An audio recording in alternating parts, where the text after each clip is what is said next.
Billionaire asks, who made this dish? The waitress who prepared it surprises everyone. Sometimes the most extraordinary discoveries happen in the most ordinary places. Richard Sterling had eaten at the finest restaurants across 3 continents, savored meals prepared by celebrity chefs, and owned a chain of upscale dining establishments worth millions. But tonight, sitting in Murphy's Diner on Route 9, he experienced something that stopped him cold. The first bite of shepherd's pie made him close his eyes and travel back 30 years to his grandmother's kitchen in Ireland. The flavors were identical. The exact blend of herbs, the perfect texture of the meat, even the way the potatoes melted on his tongue. His hands trembled slightly as he set down his fork. This wasn't possible. His grandmother's recipe had died with her, and he'd spent years trying to recreate it without success. Yet here it was, served on a chipped white plate in a small-town diner. Richard signaled the waitress with urgent curiosity burning in his chest.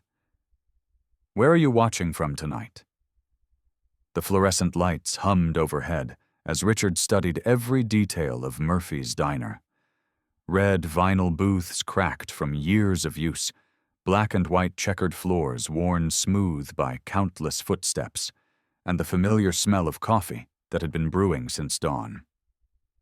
This wasn't his world of marble lobbies and crystal chandeliers, but somehow it felt more real than any boardroom he'd ever sat in. The waitress approached with a warm smile, her graying hair pulled back in a simple bun. Her name tag read Helen in faded letters. "How's everything tasting?" she asked, was refilling his coffee cup with practiced ease. Her voice carried a slight accent he couldn't quite place. "This shepherd's pie," Richard said carefully, "it's extraordinary. I've never tasted anything quite like it." He paused, watching her face. "Who made it?" Helen's expression shifted slightly, a flicker of something. Pride, perhaps, or surprise. "Well, that would be me," she said with a modest laugh. "I do most of the cooking here in the evenings. Been doing it for about 8 years now." Richard felt his heart skip.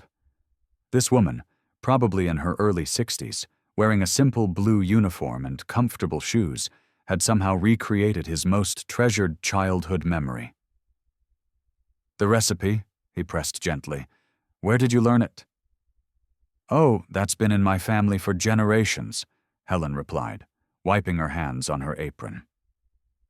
"My grandmother taught me when I was just a girl back in County Cork. She always said the secret was in the timing. You can't rush good food." She studied his face with curious eyes. "You seem familiar with it.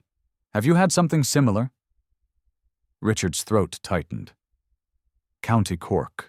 The same region where his grandmother had grown up before immigrating to America in the 1940s.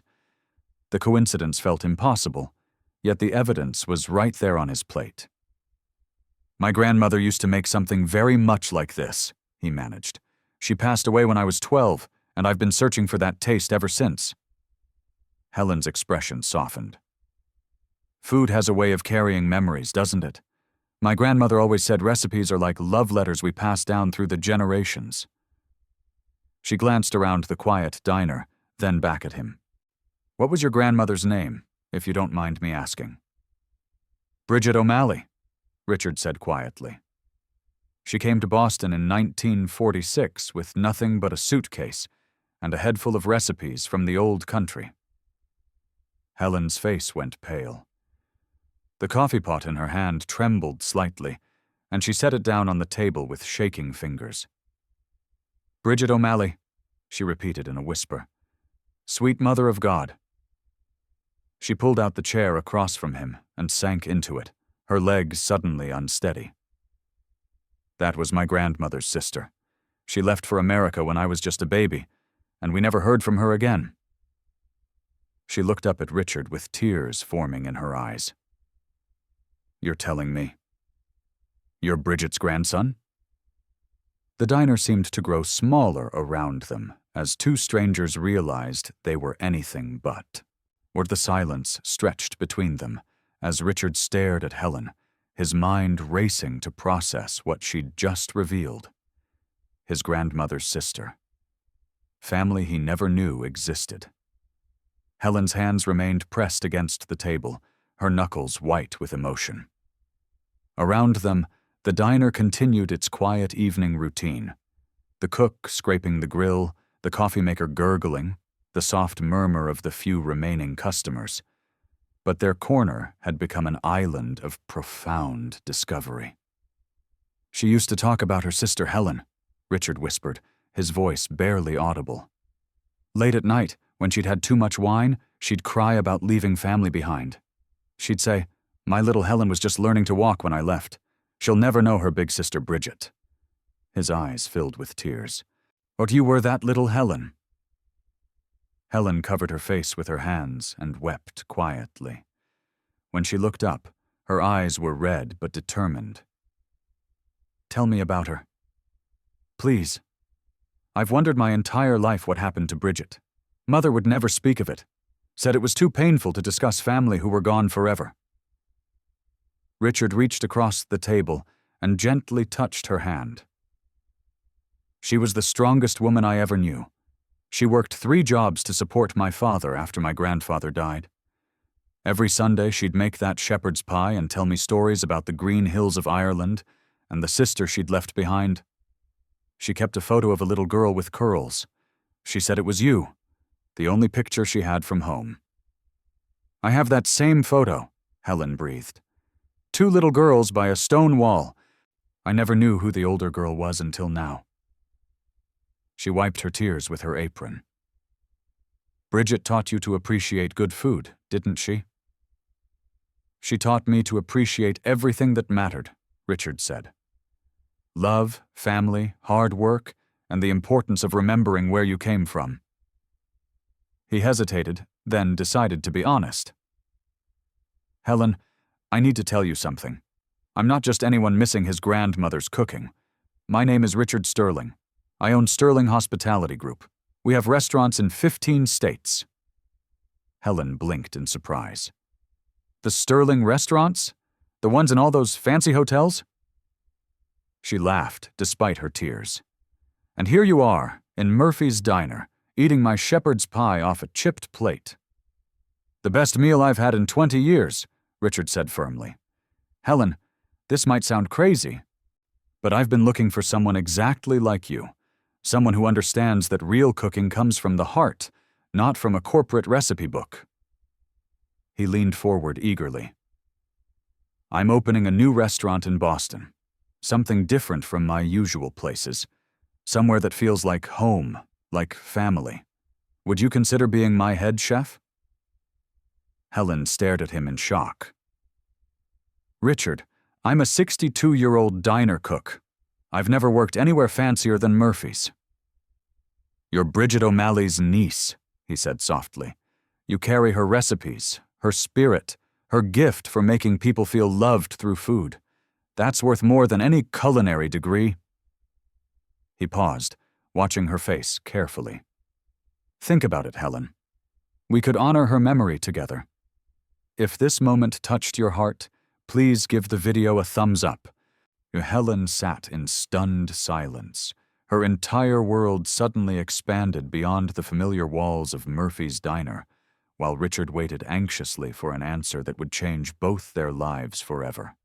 Helen's silence stretched on as she stared at the worn Formica table, her mind spinning with possibilities and fears. Richard watched her internal struggle, recognizing the weight of such a life-changing decision. Finally, she spoke in a trembling voice. "Richard, you don't understand. I've been working at Murphy's since my husband died 8 years ago. Before that, I was just a housewife who cooked for my family. I've never worked in a real restaurant, never managed a kitchen, never dealt with the kind of people who eat at Sterling establishments." Her voice cracked. "What if I fail? What if I embarrass you, or worse, dishonor Bridget's memory?" Richard felt his heart ache for this woman who carried such talent, yet doubted herself so deeply. "Helen, let me tell you something about failure. I've opened 37 restaurants, and 6 of them closed within the first year. I've hired celebrity chefs who couldn't cook a decent meal to save their lives, and I've watched food critics destroy places I believed in. He reached across the table again. But I've never tasted anything that moved me the way your shepherd's pie did tonight. That's not luck, Helen. That's pure talent. Helen shook her head, fresh tears falling. You're being kind, but there's more to running a restaurant than making one good dish. There's inventory, staff management, food costs, health inspectors. I wouldn't know where to begin. You wouldn't be alone, Richard assured her. I'd provide you with the best sous chefs money can hire, an experienced restaurant manager, and all the training you'd need. But Helen, here's what I can't buy or train. I can't buy the love you put into that food, or the way you made me feel like family the moment I walked in here. The diner door chimed as an elderly man shuffled in, taking his usual seat at the counter. Helen automatically stood to pour his coffee, the same routine she'd followed for 8 years. Richard watched her gentle efficiency, the way she remembered exactly how the man liked his coffee, the warmth in her smile as she asked about his arthritis. This was who she was, a nurturer, a caregiver, someone who understood that feeding people was about more than just food. Mr. Patterson comes in every night at 9:30, Helen said quietly, it returning to their table. His wife passed last year, and he doesn't like eating alone at home. I always save him a piece of apple pie. She looked at Richard with eyes full of vulnerability. That's what I know how to do, take care of people. But your restaurant will have important customers, business dinners, people who expect perfection. Helen, taking care of people is exactly what great hospitality is about, Richard said earnestly. I've spent years trying to teach my staff what you do naturally. You see Mr. Patterson not as a customer, but as a person who needs comfort. That's the heart of what I want my new restaurant to be. Helen sat quietly for a long moment, watching Mr. Patterson enjoy his pie. Finally, she turned back to Richard. If I said yes, and I'm not saying I am, what would this restaurant be like? Have you ever faced a moment when everything in your life could change with one decision? Let us know in the comments. Richard smiled, sensing the first crack in her resistance, knowing that her question meant hope was beginning to bloom in her cautious heart. Richard's eyes lit up as he leaned forward, his voice filled with passion and vision. Helen, imagine a place that feels like your grandmother's kitchen but serves 100 people a night. Warm wood tables instead of cold marble, mismatched chairs with character, shelves lined with old family photos and recipe books. We'd call it Bridget's Table, in honor of the woman who connected us both. Helen's breath caught. Bridget's Table, she repeated softly. Ars and Richard could see something shifting in her expression. The menu would be simple, honest food, dishes that remind people of home, of being loved, of Sunday dinners with family. Your shepherd's pie would be the signature dish, but we'd also serve your grandmother's brown bread. Maybe that fish stew she used to make on Fridays. Richard's enthusiasm was infectious. And Helen, here's the most important part. We'd hire locally, give jobs to people who need them, and serve anyone who walks through our doors, regardless of how much money they have in their pockets. For the first time since their conversation began, Helen smiled genuinely. Bridget always said food should bring people together, not divide them. She paused, her fingers tracing the rim of her coffee cup. Richard, there's something I need to tell you. I have Bridget's original recipe book. Mother gave it to me before she died. Said it had been sent from America years ago but arrived after we'd lost touch. Richard's heart nearly stopped. Her recipe book. You mean... Everything, Helen whispered. Her soda bread, her lamb stew, her Christmas pudding, even that special way she made tea cakes for children. Tears rolled down her cheeks. I've been cooking from it for 30 years, never knowing I was keeping my sister's memory alive. Richard stood up abruptly, his chair scraping against the floor. Several customers glanced over curiously. "Helen, this is meant to be. Don't you see? Bridget somehow brought us together. Her recipes, her love, her spirit. It's all been waiting for this moment." He sat back down, reaching for her hands. "I'm not asking you to leave Murphy's forever. I'd come to Boston for 2 weeks. Let me show you the space I have in mind. Meet my team. Try working with professional equipment. If it doesn't feel right, you can come home, and I'll never bother you again." Helen looked around Murphy's diner, at the cracked vinyl booths where she'd served thousands of customers, at the kitchen where she'd learned to cook for more than just her family, at Mr. Patterson finishing his pie at the counter. This place had been her refuge after her husband died, her source of purpose and identity. But now, looking at Richard's eager face, she felt something stirring that she hadn't felt in years, excitement about the future. 2 weeks, she said slowly. Just to try it. Richard's face broke into a radiant smile. 2 weeks, I promise. If you decide it's not for you, I'll drive you back to Murphy's myself. Helen stood up, smoothing her apron with shaking hands. I need to finish my shift and talk to Murphy about taking some time off. This is the craziest thing I've ever even considered doing. The best decisions usually feel crazy at first, Richard said gently. If you've been enjoying this story, subscribe to our channel for more heartwarming tales. As Helen walked back to check on Mr. Patterson, she carried with her the weight of a choice that would either fulfill a destiny decades in the making, or teach her that some dreams are better left as dreams. 3 months later, Richard stood in the doorway of Bridget's table, watching the evening dinner service with quiet amazement. The restaurant hummed with the perfect energy he'd always dreamed of. Families sharing meals at weathered oak tables, the couples celebrating anniversaries over Helen's famous shepherd's pie, and business meetings conducted over comfort food that somehow made even the toughest negotiations feel more human. Helen moved through the kitchen with confidence that had grown daily since their first week together. She'd initially been terrified of the professional equipment, intimidated by the young sous chefs Richard had hired, and overwhelmed by the sheer scale of cooking for hundreds instead of dozens. But gradually, her natural instincts had taken over. She'd begun teaching the sous chefs not just recipes, but the patience needed to let flavors develop, the importance of tasting constantly, and the love that should go into every dish. "Chef Helen," called Maria, her sous chef.